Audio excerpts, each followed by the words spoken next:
नमस्कार, मैं हूं अंकुर और आप देख रहे हैं सत्य हिंदी का न्यूज बुलेटिन।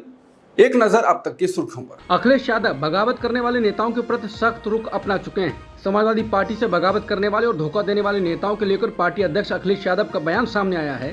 उन्होंने कहा कि समाजवादी पार्टी को छोड़कर बीजेपी में जाने वाले की वापसी नहीं होगी। साथ ही उन्होंने कहा कि अगर कोई उन्हें वापस पार्टी में शामिल कराने के लिए उनके पास आया तो वो उसे भी पार्टी से बाहर का रास्ता दिखा देंगे। अखिलेश यादव के इन तेवरों के बाद साफ है कि वो बागियों को कतई बख्शने के मूड में नहीं हैं। बता दें, इसी साल फरवरी के महीने में उत्तर प्रदेश में हुए राज्यसभा चुनाव के दौरान 7-8 सपा विधायकों ने अखिलेश यादव को धोखा देकर भाजपा के उम्मीदवारों के समर्थन में वोट किए थे। समाजवादी पार्टी के मुखिया अखिलेश यादव ने अपने पुराने गठबंधन के साथी और केंद्रीय मंत्री जयंत चौधरी को लेकर प्रतिक्रिया दी। जब उनसे पूछा गया कि जयंत चौधरी अब तो सरकार का हिस्सा हैं, लेकिन क्या आपको उम्मीद है कि वो 5 साल सरकार के साथ रहेंगे? आपके पुराने दोस्त हैं, क्या आपके दरवाजे उनके लिए खुले हैं और दोबारा हाथ आगे बढ़ा सकते हैं? इस सवाल पर अखिलेश यादव ने कहा कि मैं किसी दल के बारे में कुछ नहीं कह सकता हूं, क्योंकि मैंने कई मौकों पर देखा है हमारे ही साथ रहे और हमें छोड़कर चले गए और दूसरी जगह मंत्री बने कई लोग हैं। तो अब आने वाले समय में क्या होगा? सरकार इधर बनेगी तो इधर भी आ जाएंगे, क्योंकि पहले वो उधर थे, इधर आ गए। ये तो कोई बात खराब थोड़ी है, ये तो अच्छी बात है, क्योंकि हमारी सरकार बनेगी तो हमारे साथ आएगा, हम उसका स्वागत करेंगे। क्योंकि कोई एक नहीं, कई लोग मंत्री बनने गए हैं। किसी एक दल के बारे में नहीं कह रहा हूँ। हमारे कई साथी मंत्री पद के लिए गए थे, हो सकता है कि वो मंत्री पद के लिए भी यहाँ भी आ सकते हैं। जातिवाद पर आज सपा मुखिया अखिलेश यादव ने चुभता हुआ सवाल पूछ लिया। उन्होंने कहा कि मुझे याद है कि गवर्नर हाउस से ये बात उठती थी कि हम जातिवादी अधिकारियों को पोस्टिंग करते हैं। आज कोई नहीं इस सवाल को उठा रहा है। जो टॉप 10 प्रमुख पोस्टिंग हैं यूपी की, वो किसके पास है?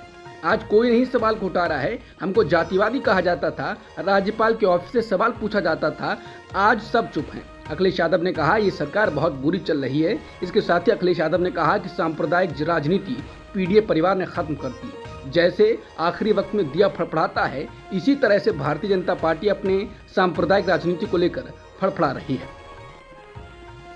पश्चिम बंगाल विधानसभा ने राज्य में नीट को खत्म करने का प्रस्ताव पारित किया है। यह कदम कर्नाटक के नीट से बाहर निकलने के इसी तरह के फैसले के बाद उठाया गया है। राज्य सरकार मेडिकल की पढ़ाई करने के इच्छुक छात्रों के लिए एक नई प्रवेश परीक्षा शुरू करेगी। इस निर्णय का उद्देश्य राज्य के छात्रों के लिए अधिक अवसर प्रदान करना और नीट के केंद्रीकृत फॉर्मेट पर चिंताओं को दूर करना है।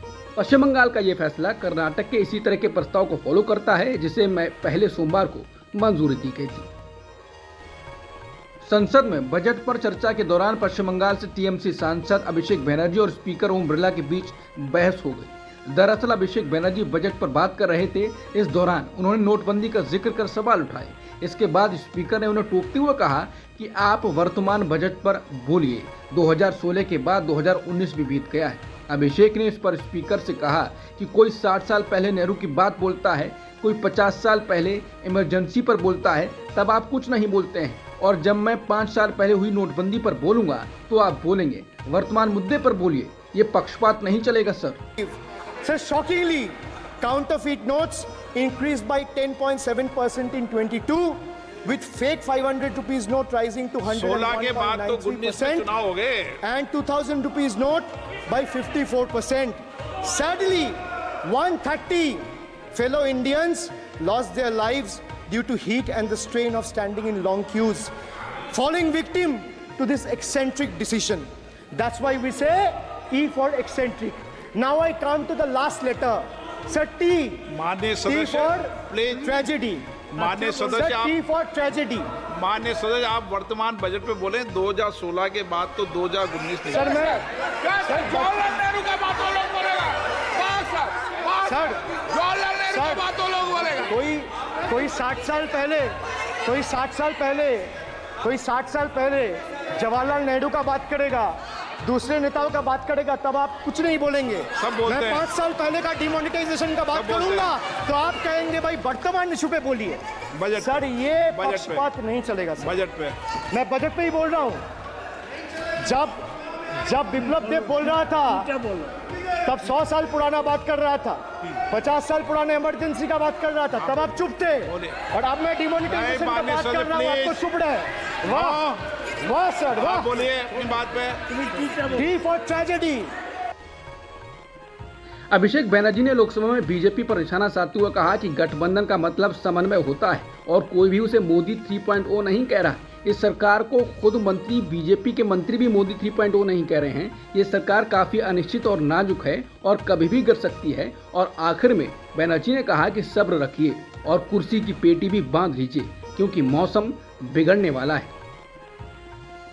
बीजेपी ने नीट यूजी पेपर लीक के मामले में कांग्रेस नेता राहुल गांधी पर भारत की परीक्षा सिस्टम में अविश्वास पैदा करने का आरोप लगाया। उन्होंने सवाल किया क्या वो इस मामले पर सुप्रीम कोर्ट के फैसले के बाद माफी मांगेंगे।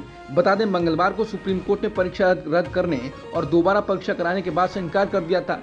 फैसले के बाद बीजेपी नेता और पूर्व केंद्रीय मंत्री रविशंकर प्रसाद ने विपक्ष खासकर राहुल गांधी की आलोचना की। प्रसाद ने कहा कि जहां गांधी ने पूरी परीक्षा की आलोचना करने के लिए धोखाधड़ी जैसे शब्दों का इस्तेमाल किया, वहीं अदालत ने स्पष्ट कर दिया कि परीक्षा की अखंडता में कोई प्रणालीगत उल्लंघन नहीं हुआ।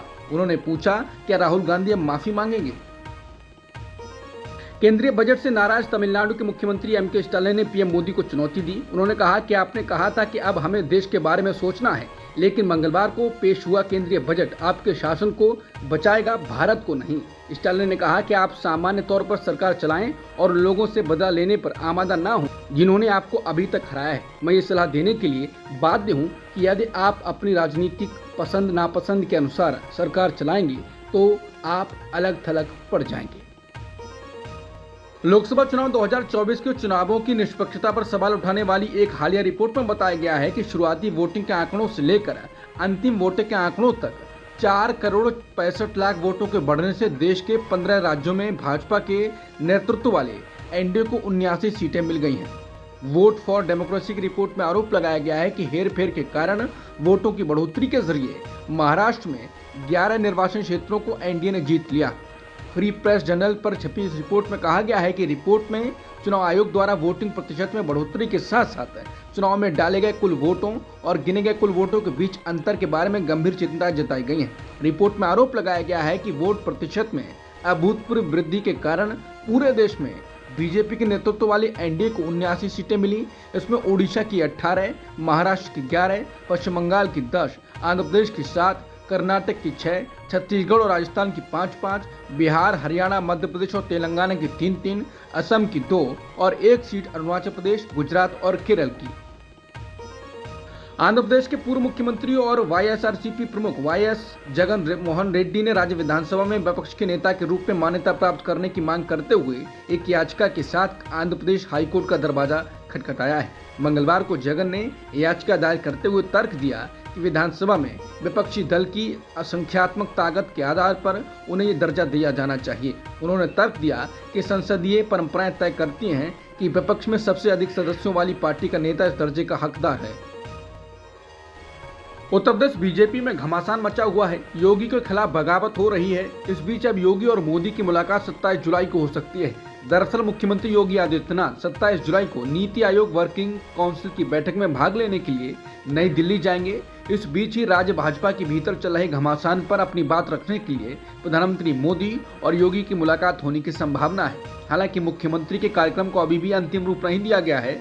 ऐसे संकेत हैं कि वो नीति आयोग की बैठक से पहले या उसके बाद पीएम और वरिष्ठ भाजपा नेताओं से मुलाकात कर सकते हैं। अगर योगी की पीएम मोदी से मुलाकात होती है तो उत्तर प्रदेश में चल रहे घमासान पर कुछ फैसला हो सकता है। लोकसभा चुनाव के निराशाजनक नतीजों के बाद उत्तर प्रदेश भाजपा में चारों तरफ जो फुसफुसाहट हो रही है, उसमें जो एक आवाज सबसे ज्यादा जोर से बज रही है वो है उप मुख्यमंत्री केशव प्रसाद मौर्य की। योगी के सीएम बनने के बाद से उन्होंने अपने असंतोष बमुश्किल छुपाया है। लोकसभा के नतीजों के बाद वो कैबिनेट की बैठकों में शामिल नहीं हुए। उन्होंने कम से कम 2 बार कहा कि संगठन सरकार से भी बड़ा है और लखनऊ में अपने कैंप कार्यालय में विधायकों और प्रमुख नेताओं की मेजबानी कर रहे हैं, जिनमें भाजपा के ओबीसी सहयोगी जैसे सोहेल देव, भारतीय समाज पार्टी के ओम प्रकाश राजभर भी शामिल हैं। मौर्य की एक अन्य ओबीसी नेता निषाद पार्टी के संजय निषाद से भी मुलाकात हुई। वो तब हुई जब निषाद ने लोकसभा चुनाव में यूपी में एनडीए की हार के कारणों में इससे एक को बताया बुलडोजर का दुरुपयोग। और अब एक हालिया घटनाक्रम में मौर्य ने मुख्यमंत्री योगी आदित्यनाथ के विभाग को पत्र लिखा है। डिप्टी सीएम ने नियुक्ति और कार्मिक विभाग के अपर मुख्य सचिव को पत्र लिखकर आरक्षण का ब्यौरा मांगा है। सूत्रों ने कहा यह पत्र पिछले साल का है और हालिया पत्र एक रिमाइंडर है। ये संयोग से एक अन्य ओबीसी नेता और अपना दल जो एनडीए का हिस्सा है उनके लेटर से मैच करता है। जिन्होंने भी SC, ST और OBC कोटा के तहत आने वाले आरक्षण को सही से लागू नहीं करने को लेकर योगी आदित्यनाथ को पत्र लिखा था। लोकसभा में विपक्ष के नेता और कांग्रेस नेता राहुल गांधी ने आज संसद में किसान नेताओं से मुलाकात की। किसान नेताओं का 12 सदस्यीय प्रतिनिधि मंडल संसद में राहुल ऑफिस पहुंचा और लोकसभा प्रतिपक्ष नेता से मुलाकात की। किसान नेताओं से मुलाकात के बाद राहुल गांधी ने कहा कि कांग्रेस ने अपने मैनिफेस्टो में MSP की कानूनी गारंटी देने की बात कही थी। आपने आकलन किया है, ये बिल्कुल किया जा सकता है। उन्होंने कहा कि MSP की कानूनी गारंटी किसानों का हक है। इंडिया यह हक उनको दिला कर रहेगा। हरियाणा और पंजाब के बीच अंबाला के पास स्थित शंभू बॉर्डर अभी भी नहीं खुलेगा। किसान आंदोलन की वजह से हरियाणा सरकार ने इसे 5 महीने से बैरिकेडिंग कर रखा था। हरियाणा सरकार ने हाई कोर्ट के आदेश को सुप्रीम कोर्ट में चुनौती दी थी। वहीं सुप्रीम कोर्ट ने सुनवाई के दौरान कहा कि हरियाणा व पंजाब सरकार को यथास्थिति बनाए रखने के निर्देश दिए गए हैं, यानी अभी शंभू बॉर्डर नहीं खोला जाएगा। इसके साथ ही एक स्वतंत्र समिति का गठन भी प्रस्ताव रखा गया है, जो प्रदर्शनकारियों से संपर्क कर उनकी मांगों का समाधान ढूंढेगी। बिहार विधानसभा का मानसून सत्र जारी है। आज सेशन का तीसरा दिन है। तीसरे दिन विपक्ष के विधायकों ने सदन में आरक्षण के मुद्दे पर जमकर बवाल किया। विपक्ष की नारेबाजी मुख्यमंत्री नीतीश कुमार को गुस्सा आ गया। नीतीश कुमार ने गुस्से में राजद की महिला विधायक को फटकार लगा दी। राजद की विधायक रेखा देवी अन्य विपक्षी विधायकों के साथ नए आरक्षण को 9वीं सूची में शामिल करने की मांग कर रही थी। इसी पर मुख्यमंत्री नीतीश कुमार भड़क उठे। उन्होंने कहा, अरे तुम महिला हो, कुछ जानती नहीं हो, चुपचाप हमारी बात सुनो। एक और नीतीश कुमार ने महिला विधायक को कहा कि तुम महिला हो, कुछ जानती नहीं हो, चुपचाप हमारी बात सुनो। तो दूसरी ओर जेडीयू सांसद ललन सिंह ने कहा कि राबड़ी देवी बजट पर प्रतिक्रिया दे रही हैं, उन्हें बजट जैसी चीज कहां समझ आएगा, कभी दस्तखत देखा है उनका। इस पर कांग्रेस नेता सुप्रिया शिनेत ने कहा है कि औरतों को इतना कमतर क्यों आंकते हैं ये आदमी, ये क्या समझते हैं खुद को। ये बात उन्होंने बिहार की एक पूर्व मुख्यमंत्री, 3 बार की चुनी हुई विधायक और वर्तमान में एक MLC के लिए कही है। ये सिर्फ औरतों का दोयम दर्जे का समझने वाली घृणित सोच नहीं है, ये किसी के कम पढ़े लिखे होने पर उसको नगण्य समझने वाली मानसिकता भी है। ये वक्तव्य ललन सिंह पिछड़े वर्ग की एक महिला के लिए दे रहे हैं। ठीक इसी मानसिकता का परिचय नीतीश कुमार ने आज एक दलित महिला विधायक रेखा देवी को चुप कराते वक्त बिहार में दिया। अगर हिम्मत है तो किसी सामान्य वर्ग की महिला के लिए दोनों लोग ये शब्द बोलकर दिखाएं। लानत है ऐसी सोच पर। झारखंड के मुख्यमंत्री हेमंत सोरेन पर की गई टिप्पणी के बाद बीजेपी विधायक पर SC ST एक्ट में मामला दर्ज किया गया है।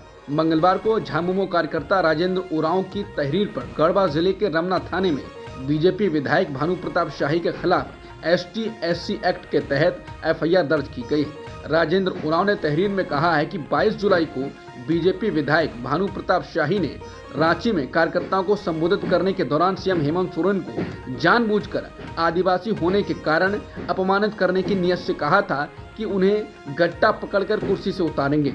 वहीं भानु प्रताप शाही का कहना है कि हमारी क्षेत्रीय भाषा में गट्टा का अर्थ कॉलर नहीं है बल्कि कलाई है, जबकि कॉलर को हमारे यहाँ टोटा कहते हैं।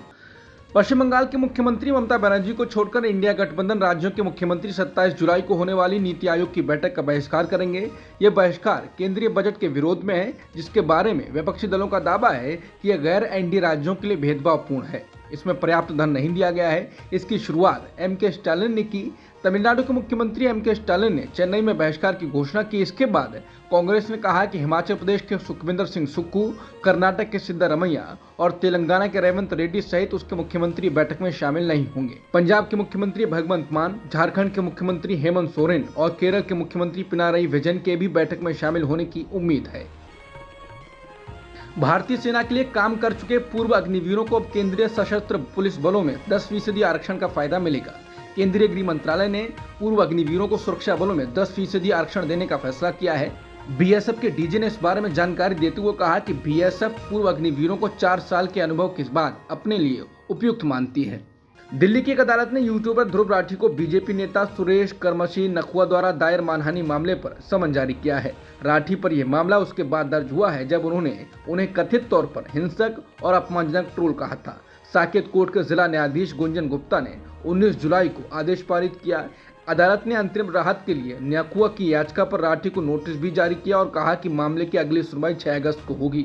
नेपाल की राजधानी काठमांडू में टेक ऑफ के दौरान एक विमान दुर्घटनाग्रस्त हो गया। इस विमान में 19 लोग सवार थे। द हिंदू की रिपोर्ट के मुताबिक कम से कम 18 यात्रियों की मौत हो गई है। अस्पताल के एक डॉक्टर ने कहा कि विमान का पायलट दुर्घटना में बच गया और उसे इलाज के लिए काठमांडू मेडिकल कॉलेज अस्पताल ले जाया गया। उपराष्ट्रपति कमला हैरिस को डेमोक्रेट पार्टी का हर वरिष्ठ नेता उनके राष्ट्रपति पद की उम्मीदवारी का समर्थन कर रहा है। इससे हैरिस की स्थिति दिनों दिन मजबूत हो रही है। नए चुनाव सर्वे में हैरिस को पूर्व राष्ट्रपति डोनाल्ड ट्रंप पर 2% की बढ़त दिखाई गई है। इस बीच ट्रंप की गतिविधियां तेज हो गई हैं। उनका कहना है कि इजराइल के प्रधानमंत्री बेंजामिन नेतन्याहू ने उनसे मिलने का समय मांगा है।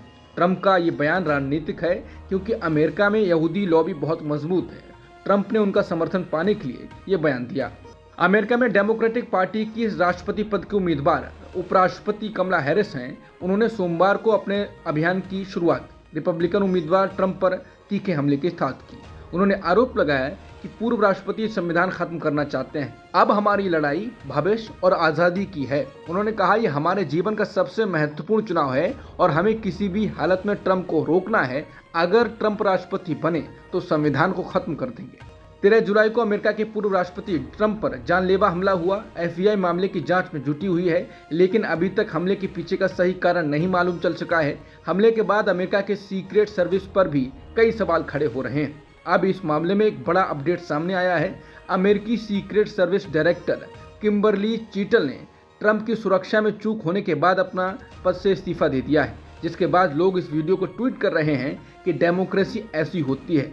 ट्रंप पर हमले के बाद सीक्रेट सर्विस की डायरेक्टर किम्बरली चीटल से अमेरिकी संसदीय कमेटी ने इस तरह जवाबदेही तय की।